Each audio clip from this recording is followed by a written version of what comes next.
Hello students, welcome to IT online education. मैं हूं आपका टीचर सैनसिन। लेकर आया हूं पर्यावरण की क्लासेस यूपीपी और एसएससी जीडी के लिए। तो चलिए शुरुआत करते हैं आज के लेसन की, जिसका नाम है पर्यावरण।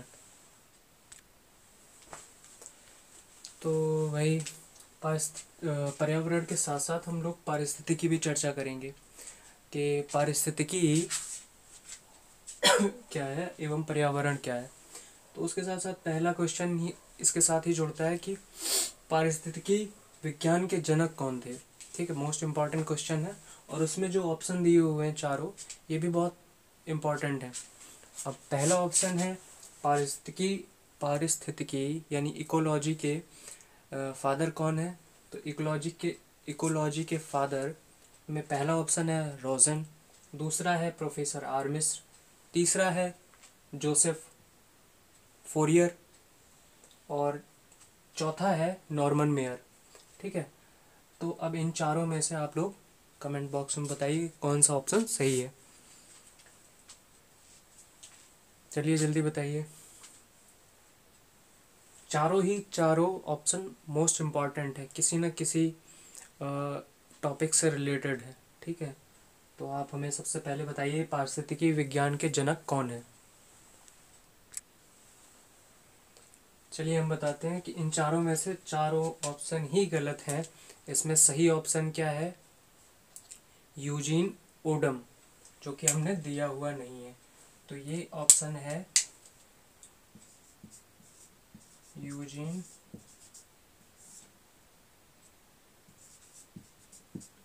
ओडम। इंग्लिश में लिखेंगे हम लोग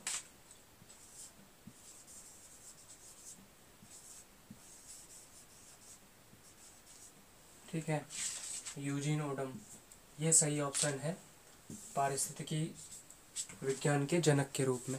अब ये चार ऑप्शन कौन कौन से हैं। चार ऑप्शन में चारों के नाम जैसे रोजेन हो गए, प्रोफेसर आर मिस्र हो गए, जोसेफ फोरियर हो गए, नॉर्मन मेयर हो गए, ये कौन है। तो इनके बारे में भी हम बता तो देखिए बताते हैं कि वाल्टर जी रोसेन जैव विविधता से संबंधित है, क्योंकि इन्होंने जैव विविधता के बारे में क्या बताया था कि जैव विविधता क्या होती है।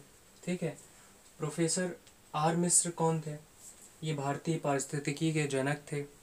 ठीक है, और जोसेफ फोरियर कौन थे, इन्होंने ग्रीन हाउस गैस की संकल्पना दी थी। ठीक है, उसी तरह नॉर्मन मेयर कौन थे, नॉर्मन मेयर थे हॉटस्पॉट की संकल्पना देने वाले। ठीक है, ये चारों के चारों ही ऑप्शन आपके लिए बहुत इंपॉर्टेंट थे। पहला था, एक तो क्वेश्चन हम देख लेते हैं कि पारिस्थितिकी विज्ञान के जनक कौन थे। तो पारिस्थितिकी विज्ञान के जनक यूजीन ओडम थे। ठीक है, यूजीन ओडम, इंग्लिश में ऐसे लिखते हैं यूजीन ओडम। और जो ऑप्शन दिए थे, बीजी रोसेन कौन है, जैव विविधता से संबंधित है। ठीक है, और प्रोफेसर आर मिस्र कौन थे, ये भारतीय पारिस्थितिकी के जनक थे। जोसेफ फोरियर कौन थे, ग्रीन हाउस गैस की संकल्पना देने वाले थे। और नॉर्मन मेयर कौन थे, हॉटस्पॉट की संकल्पना देने वाले थे। तो चारों के चारों ऑप्शन बड़े इंपॉर्टेंट है, आप याद रखिएगा इनको। ठीक है, अब बढ़ते हैं हम लोग नेक्स्ट क्वेश्चन की तरफ।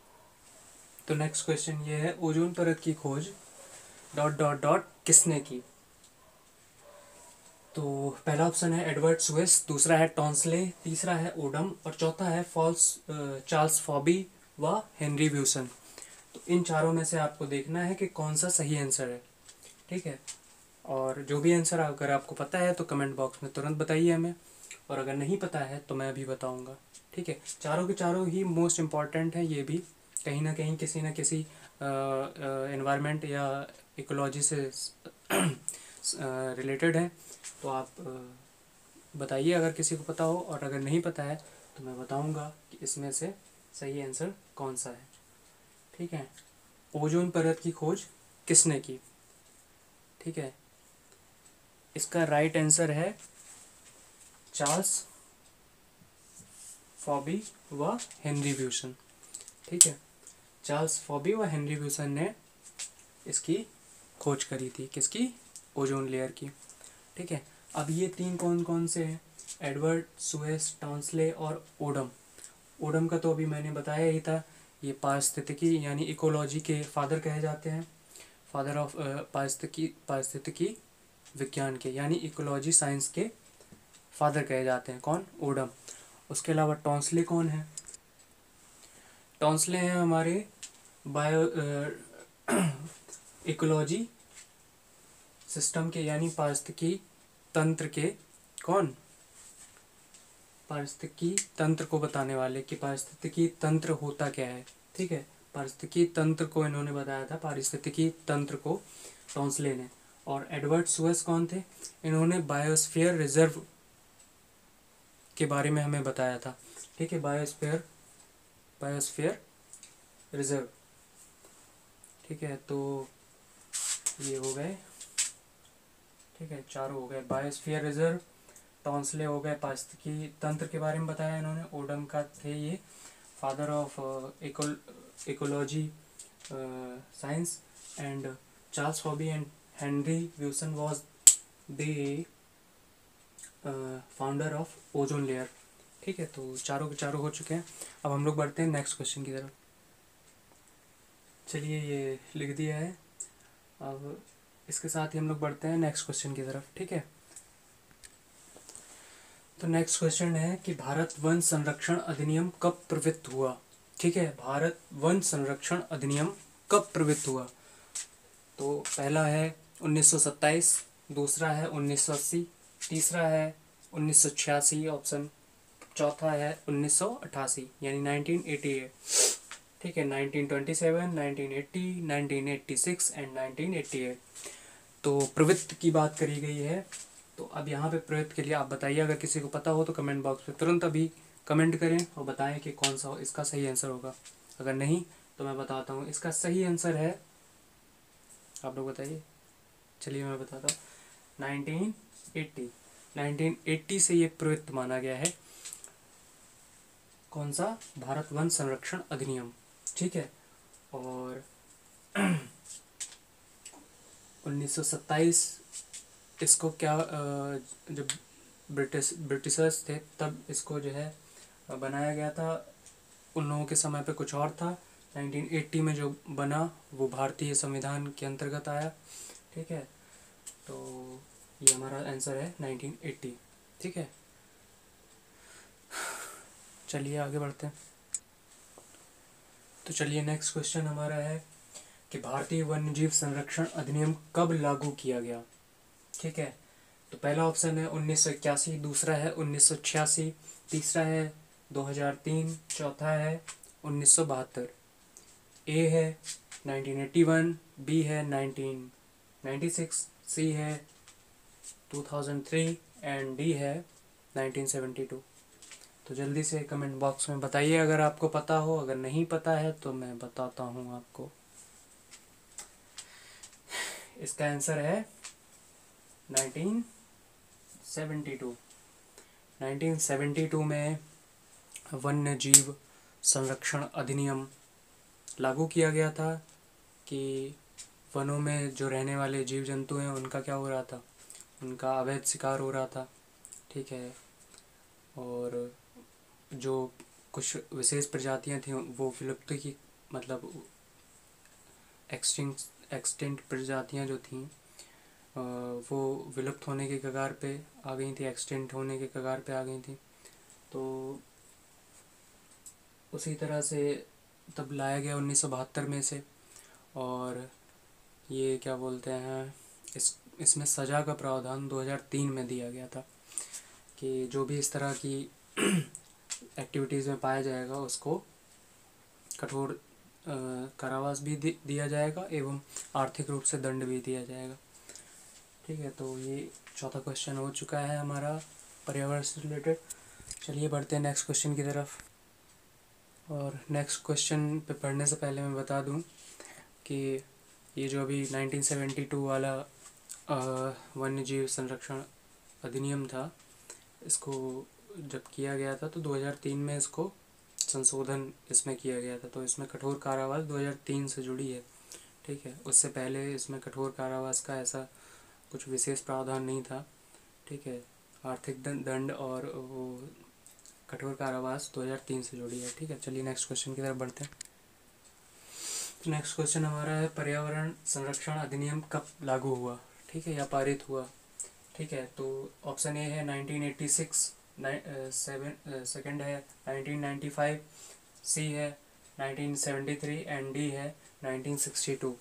तो 1986, 1995, 1973, 1962। जल्दी से जल्दी अपने कमेंट बॉक्स में बताइए जिसको भी पता हो, और अगर नहीं पता है तो मैं तो बताऊंगा ही, मेरा काम है बताना। चलो तो बताता हूँ, इसका है 1986 में इसे पारित किया गया था। ठीक है, और इसके साथ साथ ही इसमें क्या किया गया था, सुधार या संशोधन 1991 में इसमें क्या किया गया था, इसमें सुधार किया गया था, यानी कि संशोधन किया गया था 1991 में। ठीक है, तो इसके साथ अब नेक्स्ट क्वेश्चन की तरफ बढ़ते हैं। नेक्स्ट क्वेश्चन है हमारा, राष्ट्रीय पर्यावरण न्यायाधिकरण अधिनियम कब लागू हुआ। ठीक है, तो बताइए आप लोग अगर किसी को पता है, राष्ट्रीय पर्यावरण न्यायाधिकरण अधिनियम कब लागू हुआ। ठीक है, न्याय इस अधिनियम के अंतर्गत होता क्या है बता देते हैं, चलते हैं। तब तक आप लोग कमेंट में बता दीजिए अगर किसी को पता हो। ठीक है, और नहीं पता होगा तो मैं बताऊंगा ही। तो ये राष्ट्रीय पर्यावरण न्यायाधिकरण अधिनियम, इसमें क्या हुआ कि जो भी रासायनिक हेल्थ से संबंधित जो भी रासायनिक प्रोडक्ट का इस्तेमाल किया जाता था जो कि पर्यावरण को प्रभावित करते थे, उससे डायरेक्ट इम्पैक्ट पड़ता था हम लोगों पे, तो या पर्यावरण पे पड़ता था या पर्यावरण का फिर हम लोगों पे इम्पैक्ट पड़ता था।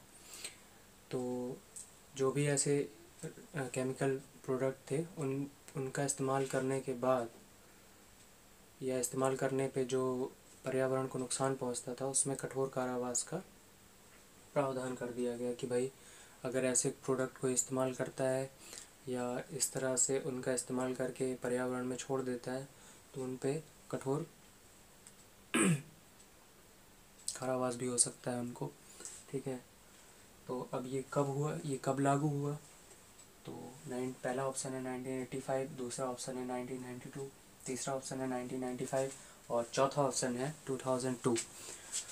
ए है 1985, बी है 1992, सी है 1995 और डी है 2002। तो सही ऑप्शन इसका है 1995। 1995 में ये अधिनियम लाया गया था जिसके अंतर्गत कठोर कारावास का